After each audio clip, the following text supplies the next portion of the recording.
Video शुरू होने से पहले आप सभी से निवेदन है, जिन्होंने अभी तक इस चैनल को सब्सक्राइब नहीं किया है वे VRS CG न्यूज़ को चैनल को सब्सक्राइब कर लें, ताकि आपको नोटिफिकेशन मिलता रहे और डायरेक्ट वीडियो देखने का लाभ प्राप्त हो। आज के इस वीडियो में डॉक्टर सौरभ जैन को सुने, जो कि काफ़ी अनुभवी इंटरवेंशनल न्यूरोलॉजिस्ट हैं।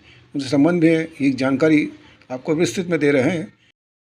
नमस्कार सबको, आप लोग को आने के लिए शुक्रिया। यहाँ आने के लिए मैं डॉक्टर सौरभ जैन हूँ, इंटरवेंशनल न्यूरोलॉजिस्ट। मैंने MD मेडिसिन DM न्यूरोलॉजी किया है।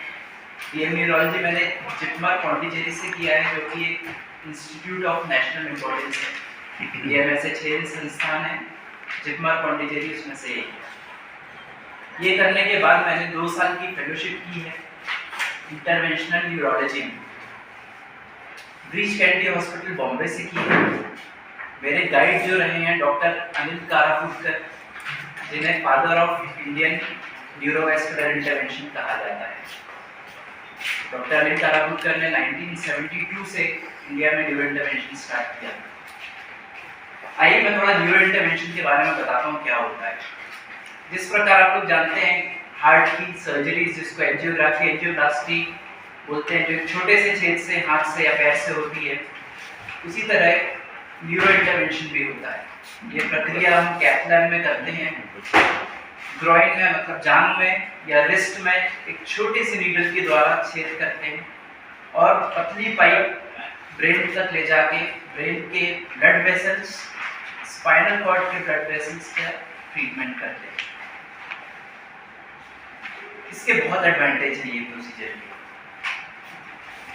सबसे पहले ये लाइफ सेविंग सर्जरी होती है। आप सब जानते हैं स्ट्रोक, पैरालिसिस, लकवा जिसे कहते हैं आम भाषा में। स्ट्रोक 2 प्रकार के होते हैं। एक जिसमें ब्रेन के ब्लड वेसल्स में क्लॉट जम जाता है। क्लॉट जमने के कारण आगे रक्त का संचार नहीं होता है और ब्रेन टिश्यू डैमेज हो जाता है। और अपन सबको पता है स्ट्रोक होने के बाद बहुत से मरीज बिस्तर पे सालों साल रहते हैं। दूसरे प्रकार का स्ट्रोक होता है ब्रेन हेमरेज, जिसमें ब्रेन की नस फट जाती है। आइए अपन पहले प्रकार के स्ट्रोक की बात करते हैं। जो पहले प्रकार का स्ट्रोक है, जो मैं बोला क्लॉट, ब्रेन की नसों में क्लॉट जम जाता है और वो क्लॉट जमने से खून का संचार नहीं हो पाता। अभी तक उसका ट्रीटमेंट क्या होता था? थिनर्स, जिसको खून पतला करने की दवाई बोलते हैं, वो देते थे। लेकिन अगर ये क्लॉट कोई बड़ी नस में दब गया और नस ब्लॉक हो गई, तो ये दवाई 70% केसेस में फेल हो जाती है। और क्या देखते हैं अपन?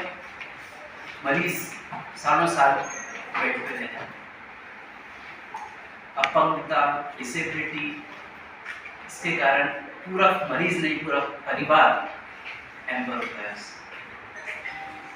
2015-16 से एक प्रक्रिया स्टार्ट हुई है वर्ल्ड में, जिसको अपन मैकेनिकल थ्रोम्बेक्टमी कहते हैं।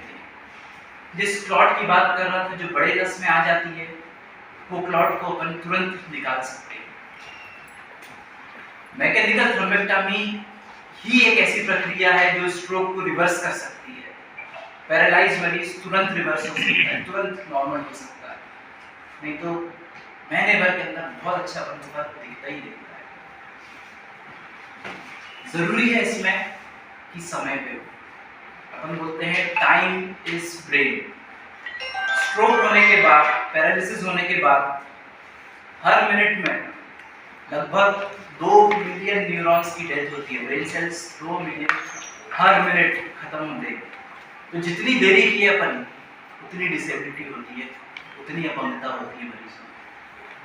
तो जितने जल्दी हॉस्पिटल पहुंचे और जितने जल्दी ये प्रक्रिया हो जाए, क्लॉट निकालने की प्रक्रिया, उतने जल्दी मरीज को लाभ होगा और उतना ज्यादा ब्रेन क्षतिग्रस्त होने से बच सकेगा। अभी तक का सिनेरियो क्या है मैं बताता हूँ आपको। रायपुर की बात करें या छत्तीसगढ़ की बात करें, जहाँ रायपुर में ही मेडिकल फैसिलिटी सबसे एडवांस्ड है। अभी तक ये होता था कि न्यूरोलॉजिस्ट देखता था पेशेंट, डिसाइड करता था कि ये प्रक्रिया करना है कि नहीं। जो मैं मैकेनिकल थ्रोम्बेक्टमी की बात कह रहा हूँ, मोस्ट ऑफ द टाइम्स ये प्रक्रिया हो नहीं पाती, क्योंकि डॉक्टर्स नहीं है कोई इसके। जो एक आध हैं वो भी ऑन कॉल रहते हैं, उनको बुलाया जाता है, एक बार न्यूरोलॉजिस्ट डिसीजन लेता है, फिर उनको बुलाया जाता है और इसमें बहुत सारा टाइम निकल जाता है। इसलिए अपन बोलते हैं इसमें स्ट्रोक में टाइम इज ब्रेन, और ये टाइम अपन को लूज नहीं करना। मैं सुयश हॉस्पिटल में खुद न्यूरोलॉजिस्ट हूँ और खुद यूरिन इंटरवेंशन करता हूँ, खुद डिसाइड करके इमीडिएटली हमारी टीम एक्टिवेट हो जाती है और जल्दी से जल्दी प्रोसीजर करके ये ब्रेन से क्लॉट निकाल देती है। आप अगर तीसरे पेज में देखेंगे, एक फोटो लगाई है मैंने,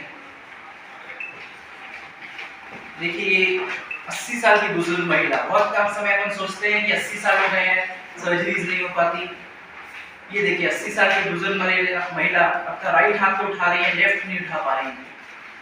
आंख से सिर्फ, अगर आप देखेंगे, आंख से सिर्फ राइट साइड देख पा रही है, लेफ्ट साइड देख ही नहीं पा रही है। आवाज नहीं समझ पा रही है, बोल नहीं पा रही।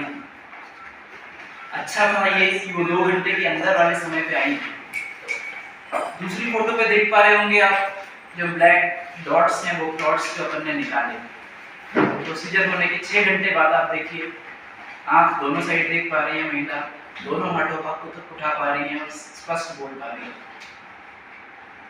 ये प्रक्रिया लाइफ चेंजिंग है, ये स्ट्रोक को रिवर्स करती है। जरूरी है कि समय पे पहुंचे इंसान, समय पे घर पे आइडेंटिफाई हो पाए कि ये स्ट्रोक है। तो हॉस्पिटल में अपन ये प्रक्रिया करके बहुत बड़ी डिसेबिलिटी सिर्फ परिवार के लिए, मरीज के लिए नहीं, पूरे परिवार के लिए अपन रिवर्स कर सकते हैं। आइए अब अपन दूसरे केस की बात करते हैं। मैंने बताया था दूसरी चीज होती है ब्लीडिंग, जिसको अपन ब्रेन हेमरेज कहते हैं। कॉमन कॉज होता है इसका ब्लड प्रेशर, लेकिन दूसरा सबसे सामान्य कारण होता है ब्रेन की नलियों में एबनॉर्मल गुब्बारे बन जाना, जिसको अपन एन्यूरिज्म कहते हैं। ये एन्यूरिज्म बाय बर्थ होता है या कुछ और कारणों से भी हो सकता है। इसके फूटने से ब्रेन हेमरेज होता है। रिस्क क्या होता है? ब्रेन हेमरेज होने के बाद ये दोबारा फूट सकता है, और अगर दोबारा फूटा 50 to 60% मरीज 1-2 घंटे भी सर्वाइव नहीं कर पाते। अब इसके लिए क्या किया जाए? इसका ट्रीटमेंट 2 प्रकार से होता है। अभी तक जो हो रहा है, रायपुर में वो ओपन सर्जरी होती है। बहुत बार ओपन सर्जरी रिस्की होती है, वहां तक पहुंचना मुश्किल होता है जहां पे गुब्बारा होता है। दूसरा प्रोसीजर अपन इस एंडोवेस्कुलर प्रक्रिया के दौरान कर सकते हैं। एक छोटे से पैर से, गोली से अपन उस गुब्बारे तक पहुंच के उसको ब्लॉक कर दें, जिससे वो फिर से खून ना रिसे, फिर से ब्रेन हेमरेज ना हो। इससे मरीज की बचने की क्षमता, बचने के चांसेस बहुत बढ़ जाते हैं। अराउंड 1/3, मतलब 33 to 40% पेशेंट्स जो फिर से गुब्बारा फूटने से जिनकी डेथ हो सकती है, उनको बचाया जा सकता है। ओपन सर्जरी करते हैं और इसमें ये भी कर सकते हैं। दोनों में क्या फर्क है ये आप अच्छे से समझिए। तो सबसे पहली चीज़ है, ये अपन सिर्फ इसमें एक छोटे से होल से कर रहे हैं, ना पेशेंट का ब्रेन खोल रहे हैं, ना ब्रेन का दूसरा पार्ट टच कर रहे हैं, सिर्फ एक छोटे से होल से कर रहे हैं। दूसरी चीज़ एकदम प्रिसाइज ट्रीटमेंट है।